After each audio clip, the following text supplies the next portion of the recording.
Tweet foundation और in harmony को trans के बहुप्रतीक्षित दूसरे संस्करण के लिए सामाजिक न्याय और अधिकारिता मंत्रालय और national institute of social defence के साथ अपनी साझेदारी की घोषणा करते हुए खुशी हो रही है। ट्रांस रोजगार मेला 22 मार्च 2024 को नई दिल्ली में आईटीसी के द वेलकम होटल में आयोजित होने वाली है। को पार्टनर है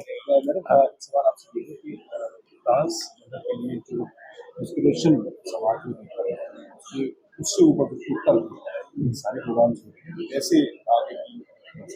देखिए, मैं खुद एक नेशनल ट्रांसजेंडर काउंसिल की मेंबर हूँ। मैं गवर्नमेंट इंडिया के साथ काम करती हूँ, ministry of social justice welfare के साथ।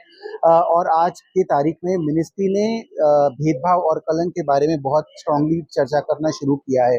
तो आज की तारीख में ये जो मेला आप देख रहे हो, ट्रांसजेंडर एम्प्लॉयमेंट मेला, कभी भी भेदभाव कब कम होगा? जब मुख्य धारा में एक किन्नर या ट्रांसजेंडर जो भी है उसको समाज में इक्वल अपॉर्चुनिटी मिलेगी, तभी भेदभाव कम होगा, राइट? आप और हम में से एक लन उसको अपना समझने लगेंगे, तभी उसके बारे में भेदभाव कम हो गया। आज की तारीख में देखिए कि हम जो ट्रांसजेंडर कम्युनिटी है वो विशेष सर्कल में है। मतलब बहुत यंग एज में उनको घर से बाहर निकाल देते हैं, एजुकेशन कंप्लीट नहीं हो पाता, एम्प्लॉयमेंट नहीं मिल पाती और वो लाचारी की हालत में भीख मांगने से लेकर अलग अलग तरह के कामों में शामिल होते हैं।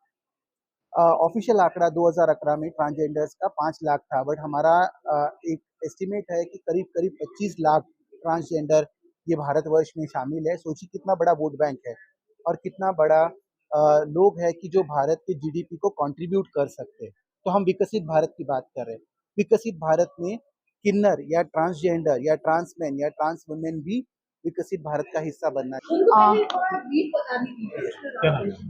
मेरा नाम अनुपमा ईश्वरन है और मैं फाउंडर हूँ इन हार्मनी की। और इन हार्मनी एक डाइवर्सिटी इक्विटी इंक्लूजन कंसल्टेंसी है और हम वन ऑफ द ऑर्गेनाइजर्स हैं ऑफ द ट्रांस एम्प्लॉयमेंट मेला 2024। मेला आज ये ऑर्गेनाइज हो रहा है, कैसे इसको देखिए इसमें और इसका कहाँ से लोग इसमें शामिल हैं? सो यहाँ पे लोग पूरे देश से आए हैं, अलग अलग जगह से आए हैं और एम्प्लॉयमेंट के लिए सीख करने के लिए आए हैं। और ऑल्सो हमारी जो कंपनीज हैं वो भी अक्रॉस डिफरेंट स्टेट से आए हैं, दिल्ली के ही नहीं हैं, कई सारे बैंगलोर से हैं, बॉम्बे से हैं। सो जैसे हमारे जो मेन प्लैटिनम स्पॉन्सर है वो पुब्लिसिस्ट सेपिएंट हैं, वो बैंगलोर से आई हैं टीम। हमारे गोल्ड स्पॉन्सर है वरुण बेवरेजेस, वो यहाँ के हैं, दिल्ली के हैं। फिर हमारे जो सिल्वर स्पॉन्सर है प्रॉक्टर एंड गैम्बल, वो तो पैन इंडिया है, एफएमसीजी कंपनी है। और द ललित जो जहाँ पे most of the events LGBTQ related है, वो हमारे दूसरे सिल्वर स्पॉन्सर है। सो कंपनीज एक्सेंचर आई हैं, डिलॉयट आए हैं, सो जिनका प्रेजेंस कंट्री के क्रॉस है और कैंडिडेट्स भी इस तरह से अलग अलग जगह से आए हैं। जैसे लास्ट ईयर हमारे पास करीबन 500 एप्लीकेशंस आए थे। इस साल हम लोगों का 800 डेटाबेस है ट्रांसजेंडर कैंडिडेट्स का और इसमें 70% तो ऑलरेडी ग्रेजुएट्स हैं, अनदर पोस्ट ग्रेजुएट्स भी हैं इसमें। आज सुबह मैंने किसी से बात किया जो बीटेक है। सो अलग अलग क्वालिफिकेशंस के कैंडिडेट्स आते हैं। पिछले साल हमने 58 लोगों को जॉब्स दिए थे। इस साल हमारी उम्मीद है स्पीकर्स, एलिमेंट स्पीकर्स को सुन के आवाज नहीं आ रही, हिंदी में बोलूं? आप सभी को कैसा लगा सुन के? हमारे सामने इतने अच्छे अच्छे और जिन्होंने अपनी अपनी कंपनी में और इतना कुछ किया हुआ है ट्रांस इंक्लूजन के ऊपर, उनको सुन के आपको कैसा लगा? आपको कोई और लैंग्वेज आती है? मुझे नहीं आती। मराठी आती है? मराठी आती। उसमें ही बोल दो एक बार। मेरी मराठी एवढी चांगली नहीं है, अच्छी नहीं है। ओके, अब हम आते हैं उस पड़ाव पर जहां पे जिनके बिना आज का ये दिन संभव ना था। एग्री।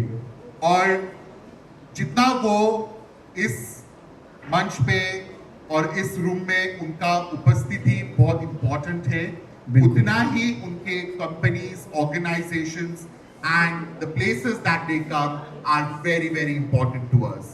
So उनका सपोर्ट नहीं होता तो हम यहाँ पर नहीं होते, आज आप नहीं होते और इतने सारे लोगों को वो उम्मीद जो जगी है ना दिल में, वो नहीं जग पाती। Absolutely, क्या खूब कहा आपने। चलो फिर बुलाते हैं। बिल्कुल, पहले ऑडियंस से पूछते हैं हम कैसे स्वागत करेंगे उस पर्सन का कि जिनके बिना मतलब ये मेला होना इम्पॉसिबल था। आप बताइए कैसे स्वागत करेंगे हम? मेरा नाम अभिना आहेर है, मैं फाउंडर मेंबर हूँ ट्वीट फाउंडेशन की, जो कि को पार्टनर है। मैडम एक सवाल आपसे ये है कि ट्रांसजेंडर के लिए जो डिस्क्रिमिनेशन समाज में देखा गया है उससे ऊपर उठ कर के ये सारे प्रोग्राम्स हो रहे हैं, कैसे आगे की देखते हैं इसको? देखिए, मैं खुद एक नेशनल ट्रांसजेंडर काउंसिल की मेंबर हूँ। मैं गवर्नमेंट इंडिया के साथ काम करती हूँ, ministry of social justice welfare के साथ। और आज की तारीख में मिनिस्ट्री ने भेदभाव और कलंक के बारे में बहुत स्ट्रांगली चर्चा करना शुरू किया है। तो आज की तारीख में ये जो मेला आप देख रहे हो, ट्रांसजेंडर एम्प्लॉयमेंट मेला, कभी भी भेदभाव कब कम होगा? जब मुख्य धारा में एक किन्नर या ट्रांसजेंडर जो भी है उसको समाज में इक्वल अपॉर्चुनिटी मिलेगी, तभी भेदभाव कम होगा, राइट? आप और हम में से एक लन उसको अपना समझने लगेंगे, तभी उसके बारे में भेदभाव कम हो गया। आज की तारीख में देखिए कि हम जो ट्रांसजेंडर कम्युनिटी है वो विशेष सर्कल में है। मतलब बहुत यंग एज में उनको घर से बाहर निकाल देते हैं, एजुकेशन कंप्लीट नहीं हो पाता, एम्प्लॉयमेंट नहीं मिल पाती, और वो लाचारी की हालत में भीख मांगने से लेकर अलग अलग तरह के कामों में शामिल होते हैं। ऑफिशियल आंकड़ा 2011 में ट्रांसजेंडर्स का 5 लाख था, बट हमारा एक एस्टिमेट है कि करीब करीब 25 लाख ट्रांसजेंडर ये भारतवर्ष में शामिल है। सोचिए कितना बड़ा वोट बैंक है और कितना बड़ा लोग है कि जो भारत के जीडीपी को कंट्रीब्यूट कर सकते हैं। तो हम विकसित भारत की बात कर रहे हैं। विकसित भारत में किन्नर या ट्रांसजेंडर या ट्रांसमैन या ट्रांस वुमेन भी विकसित भारत का हिस्सा बनना चाहते हैं, और ये ट्रांसजेंडर एम्प्लॉयमेंट मेला जो है ये उसकी एक पहल है। We request all the media representatives to please stay back. We have a press meeting out. नमस्कार, मैं लक्ष्मी नारायण त्रिपाठी, आचार्य महामंडलेश्वर किन्नर अखाड़ा, और आज ट्रांस एम्प्लॉयमेंट मेला 2024 सेकेंड सीज़न हो रहा है, और ये बहुत ही इफ़ेक्टिव रहा है। पिछले साल जब फर्स्ट टाइम इसका फर्स्ट ट्रांस एम्प्लॉयमेंट मेला हुआ था 2023 में, 58 समाज से लोग, transgender community, transman, trans women को जॉब मिला था। इस साल हम कोशिश करते हैं कि और भी ज़्यादा लोग आए हुए हैं, और लोग मेन समाज के साथ जुड़ के उनको अच्छे काम मिले। अच्छी कंपनियां आई हुई हैं मेले में, समाज के लोग आए हुए हैं। ऑर्गेनाइजर्स को मैं धन्यवाद करती हूँ, अभिना और ट्वीट फाउंडेशन को, कि उन्होंने इतना सुंदर कार्यक्रम का आयोजन किया हुआ है।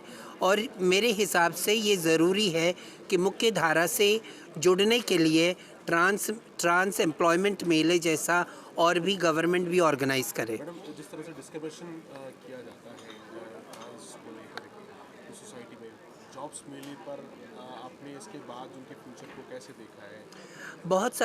बहुत सारी कंपनियों ने अपने दरवाजे खोले हैं। उन्होंने अपने एम्प्लॉयर्स को जो दूसरे वर्कफोर्स है उनको सेंसिटाइज़ किया हुआ है। तो बहुत जगह बदलाव दिख रहा है, पर उस बदलाव के साथ स्टिग्मा डिस्क्रिमिनेशन का भी एक बहुत बड़ा मुद्दा है।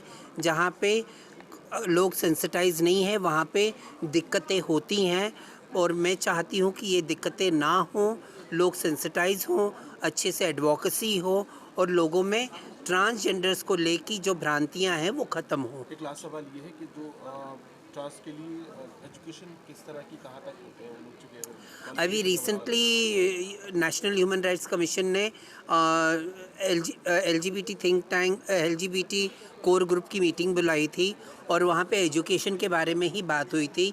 और सरकार भी, ministry of social justice and empowerment भी अपने एजुकेशन के ऊपर बहुत काम कर रही है, स्कॉलरशिप दे रही है। और उसमें एजुकेशन में ये बदलाव आना ज़रूरी है कि लोग जेंडर के बारे में जाने, पढ़े, और ड्रॉप आउट्स जो होते हैं, जो ट्रांसजेंडर बच्चे बीच में पढ़ाई छोड़ देते हैं, वो ना छोड़े। उनके लिए प्रॉपर एनवायरनमेंट क्रिएट हो जहाँ पे वो अपने एजुकेशन को आगे लेके जाए। और अब देखा जा रहा है आने वाली पीढ़ी बहुत सीरियस है एजुकेशन को लेके और अपने आगे फ्यूचर। नाम अनुपमा ईश्वरन है और मैं फाउंडर हूँ इन हार्मनी की, और इन हार्मनी एक डाइवर्सिटी इक्विटी इंक्लूजन कंसल्टेंसी है, और हम वन ऑफ द ऑर्गेनाइजर्स हैं ऑफ द ट्रांस एम्प्लॉयमेंट मेला 2024। मेला आज ये ऑर्गेनाइज हो रहा है, कैसे इसको देखते हैं इस मेले को, और किसका इसमें कितने कहाँ से लोग इसमें शामिल होते हैं?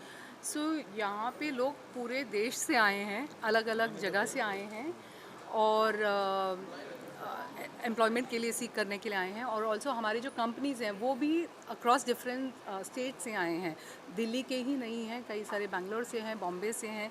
सो जैसे हमारे जो मेन प्लैटिनम स्पॉन्सर है वो पब्लिसिस्ट सेपिएंट हैं, वो बैंगलोर से आई हैं टीम। हमारे गोल्ड स्पॉन्सर हैं वरुण बेवरेजेस, वो यहाँ के हैं, दिल्ली के हैं। फिर हमारे जो सिल्वर स्पॉन्सर है प्रॉक्टर एंड गैम्बल, वो तो पैन इंडिया है, FMCG कंपनी है।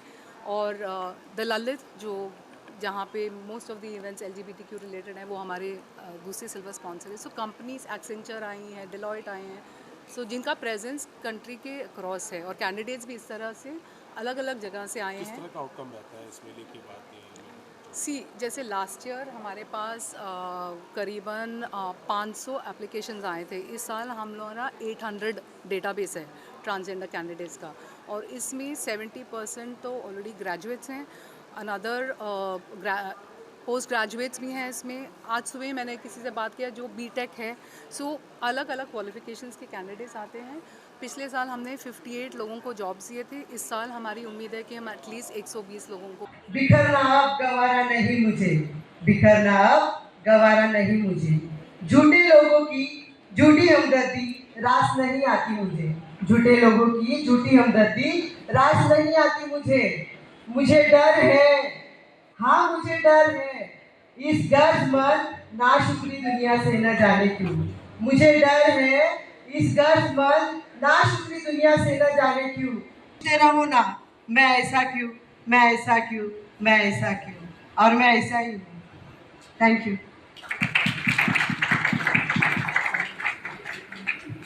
बहुत बहुत हम पहचान के लिए बचपन से लड़ते आते हैं, क्योंकि जो पहचान है ना, और फिर हम निकल पड़ते हैं एक अनजान रास्ते पे अपनी खुद की पहचान बनाने, और उस रास्ते पहले एक जोरदार तालियां हो जाए। ओके, अब मैं आमंत्रण करना चाहूंगी अभिना अहद जी को। She has some special announcement. मैं जस्ट बोलना चाहती थी कि ये जो इनिशिएटिव आपने देखा पोएट्री रीडिंग का, 2 जन है, बट यहाँ पे 15 ऐसे पोएट्स बनाए गए हैं ट्रांसजेंडर कम्युनिटी से। कई बार ट्रांसजेंडर कम्युनिटी के दुख, वेदना और इश्यूज को हम ह्यूमन स्टोरीज की तरह दिखाते हैं, बट उनमें टैलेंट हम भर नहीं पाते। तो पोमोग्रेनेट करके एक संस्था है, प्रिया जी उसकी हेड है, और उनके साथ हम वेदना खुद के मुंह से बयां कर सके, और इसका किताब भी बन चुका है, और ट्रांसजेंडर साहित्य और ज़्यादा लाने का हम कोशिश कर रहे हैं, क्योंकि आज की तारीख में LGBT के लिए बहुत सारा साहित्य उपलब्ध है, पर ट्रांसजेंडर्स के लिए, जो ट्रांस मेन के लिए, ट्रांस वुमेन के लिए जो साहित्य आवश्यक है, वो रिटर्न में साहित्य अवेलेबल नहीं है। तो एक छोटा सा इनिशिएटिव है, ये इनिशिएटिव हमारा आगे भी चलता रहेगा। Thank you so much.